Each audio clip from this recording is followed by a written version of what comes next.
সব কমপ্লিট বন্ধ করে দিলেন কোন কারণে? কোরআনের অনুষ্ঠানে যারা কোরআনের প্রচারে বাধা দেয়, কোরআন জানিয়েছে তারা জারুর সন্তান, কিন্তু কোরআনের পেছনে লেগে নিজের জন্ম এখন বিতর্কিত করে ফেললেন। মুসলিম অবস্থায় আছি, বর দোয়া করতে বাধ্য করবেন না, এটা ওনার আর আমার বিষয়। আর চামচাগিরি করতে যে আপনার জীবনটা আপনি নষ্ট করলেন। এই অনুষ্ঠানটা যেখানে ছিল কিছু কুচক্রি এবং কিছু নাদান অনুষ্ঠানটা বন্ধ করে দিয়েছে হরিপুর থানায়। এরা জাতীয়তাবাদীর দলের নাম নিয়েছে। আমি ওই লোকটাকে উপরে পৌঁছিয়ে দিয়েছি।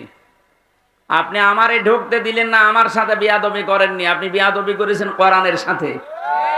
সে যেই হোক, আমি তারেক জিয়া সাহেবের পিএস এর সাথে আর তার বন্ধু গিয়াস আল মামুনের সাথে 3 বছর এক জায়গায় ছিলাম। আমি ওই লোকটার নাম সহ উপরে পাঠিয়েছি, আপনার দল করা বের করে দেবে। উনি কালকে হোয়াটসঅ্যাপে তারেক জিয়াকে জানাবে। ঠাকুরগাঁও জেলা সভাপতি বিএনপির কে আছে আমি জানি না, আমি বলেছি ভাই জেলা সভাপতিকে বলবেন সে যেন এই লোকটারে মাইনাস করে দেয়, এটা দলের জন্য ক্যান্সার। আমরা দল মত নির্বিশেষে বাংলাদেশে শুধু 14 দল বাদ দিয়ে সবাই আমরা মজলুম। এক কথা বলেন না কেন? সেদিন যে ঘটনাটা হয়েছিল ওটা শুধু ওনার দোষ না, উনি এর আগেও মাসখানিক আগে আমার মাহফিলে প্রধান অতিথি ছিল। কোরআনের আয়াত পড়তে গিয়ে অর্থ পাল্টিয়ে ফেলেছে। আমি তাকে বলেছিলাম আপনি সংশোধন করে পড়বেন, যদি না পারেন বাংলায় বলবেন, আরবিতে বলার দরকার নেই। পরে আবার ওইটাই করিস।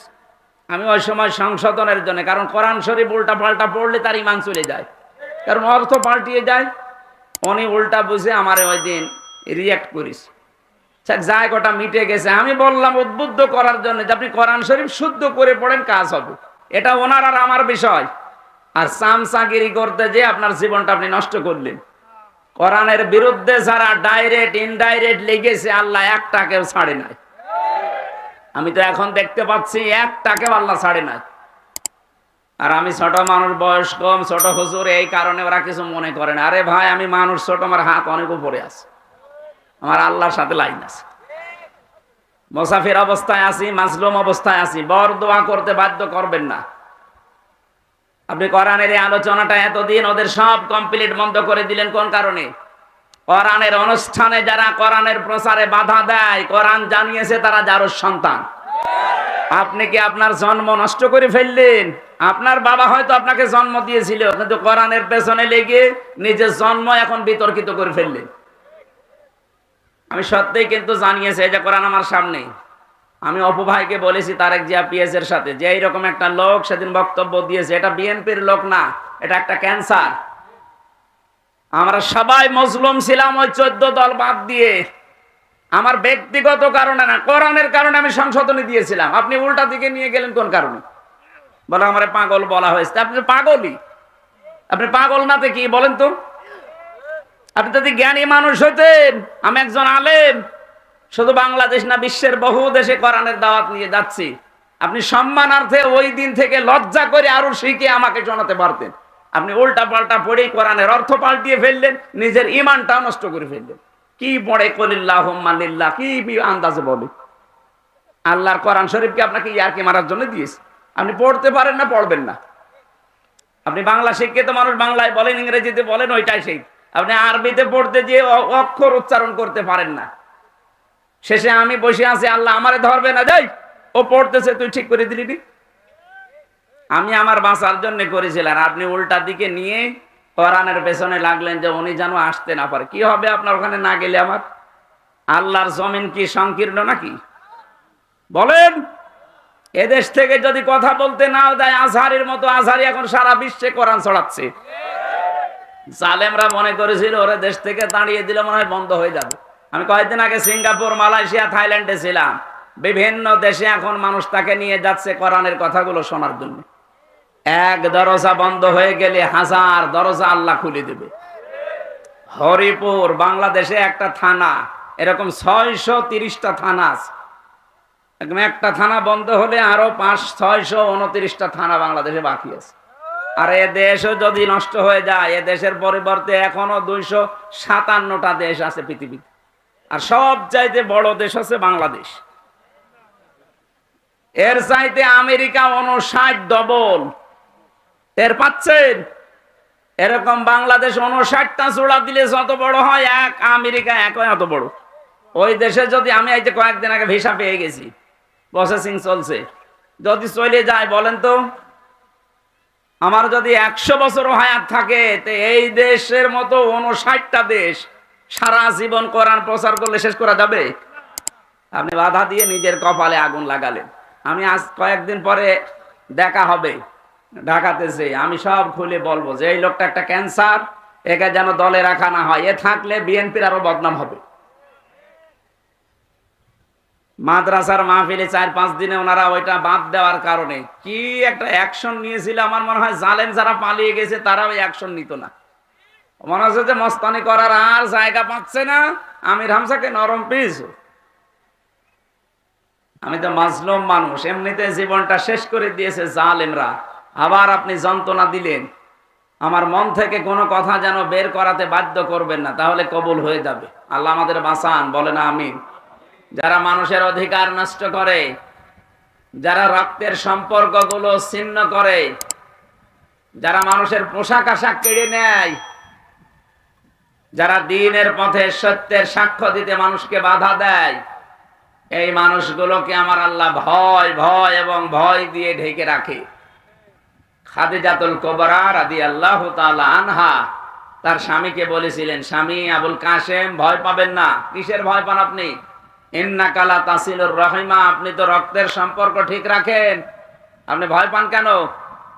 অথচ বাস্তবে আমরা কি দেখেছি, এদেশে আমরা কেউ তাকে ভাবি বলতাম, কেউ আপা বলতাম, কেউ মা বলে ডাকতাম, একটা সম্পর্ক ছিল। অথচ তিনি পালিয়ে চলে গেলেন ভয়ে, আমাদের সব সম্পর্ক মাঠে মারা গেল। আপনি কথা বোঝেন? অন্তত আমার বাড়ি খুলনা বিভাগে, আমরা ভাবি বলে ডাকলেও রংপুর বিভাগের মানুষ তো অন্তত আমরা আপা বলতাম। আপনারা ভাবি বলতেন না? আপনাদের ভাবি না?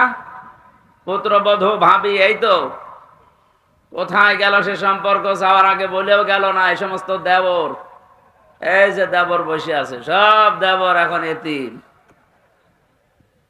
ভাবের সাথে মানুষ একটু টাঙ্কি মারে, সেটাও করতে পারলেন না। এই যে রক্তের সম্পর্ক সব নষ্ট করলেন। যারা মানুষের রক্তের সম্পর্ক ঠিক রাখে না, নষ্ট করে দেয় আত্মীয়তার সম্পর্ক, তাদের অন্তরে ভয় লাগিয়ে দেয় কে? এই কারণেই তো পালিয়েছে। এত ভয় কিসের আপনার? 15.5 বছরে যাদের ওপর অত্যাচার করেছিলেন, একটা লোক তো ভয়ে পালিয়ে যায়নি। আপনার কিছু হয়নি, কেবল শুরু, আর আপনি ভয়ে পালিয়ে গেলেন। মানে তার মানে বোঝা যাচ্ছে এই হাদিস অনুযায়ী আপনি আত্মীয়তার সম্পর্ক ঠিক রাখেননি, সব নষ্ট করে ফেলেছেন।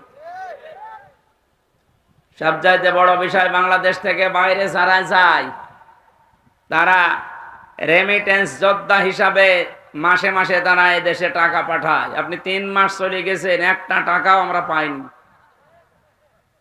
পেয়েছি আমরা, টাকা পেয়েছি। কি করছেন আমরা জানি না, যাই করেন আমাদের টাকা লাগবে। বড় লোক জামাই পেয়েছেন, অন্তত জামাইয়ের কাছ থেকে যেভাবেই হোক পকেট মেরি হলেও টাকা পাঠান। আমরা ঋণী হয়ে গেছি। এই দেশে এখন এমন ঋণের বোঝা। 2 নাম্বার শব্দ ছিল তাহমিলুল কাল্লা। হে নবী, আপনি তো ঋণের বোঝা বহন করেন, মানুষের কষ্টের বোঝা বহন করেন, দুঃখের বোঝা বহন করেন, আপনি ভয় পান কেন? পৃথিবীতে যারা মানুষের বোঝা বহন করে দেয়, সে কষ্টের হোক, ঋণের হোক, দুঃখের হোক, তাদের ভেতর থেকে আল্লাহ ভয় দূর করে দেয়।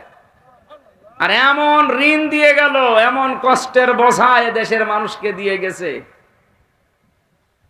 3732 জন মানুষ মারা গেছে, 2780 জন মানুষ হাসপাতালে কাতরাচ্ছে, 20,000-এর উপরে বিভিন্ন রকমের অঙ্গহানি হয়েছে। বলেন, এই যে মানুষগুলো যারা পড়ে আছে হাসপাতালের বেডে, এরা তার পরিবারের কাছে, তার মা বাবার কাছে, ভাই বোনের কাছে, সমাজের কাছে, দেশের জন্য এখন বোঝা না? এক কথা বুঝতেছেন? এই যে বিশাল বোঝা আপনি দিয়ে গেলেন, মানুষের কাপড় চোপড়, এমনকি পোশাক আশাক পর্যন্ত খুলে ফেলেছেন আপনি। সম্মানের পোশাক পরা ছিল কত মানুষের, সে পোশাক পর্যন্ত খুলে তাকে ন্যাংটা করে দিয়েছেন। জাতির সামনে সংসদে দাঁড়িয়ে বলেছে মাওলানা মামুনুল হক ধর্ষণকারী। জোরে বলেন নাউজুবিল্লাহ। আপনার চাইতে তার ভেতরে আল্লাহর ভয় কম নেই।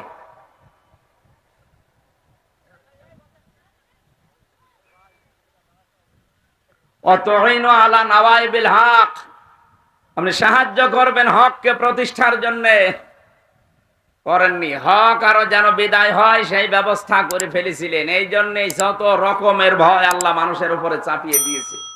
তাহলে এই হাদিস থেকে আমরা বুঝলাম, যারা মানুষের আত্মীয়তার সম্পর্ক ঠিক রাখে না, রক্তের সম্পর্ক যারা ঠিক রাখে না, এ বাংলাদেশে এরকম মানুষ নেই?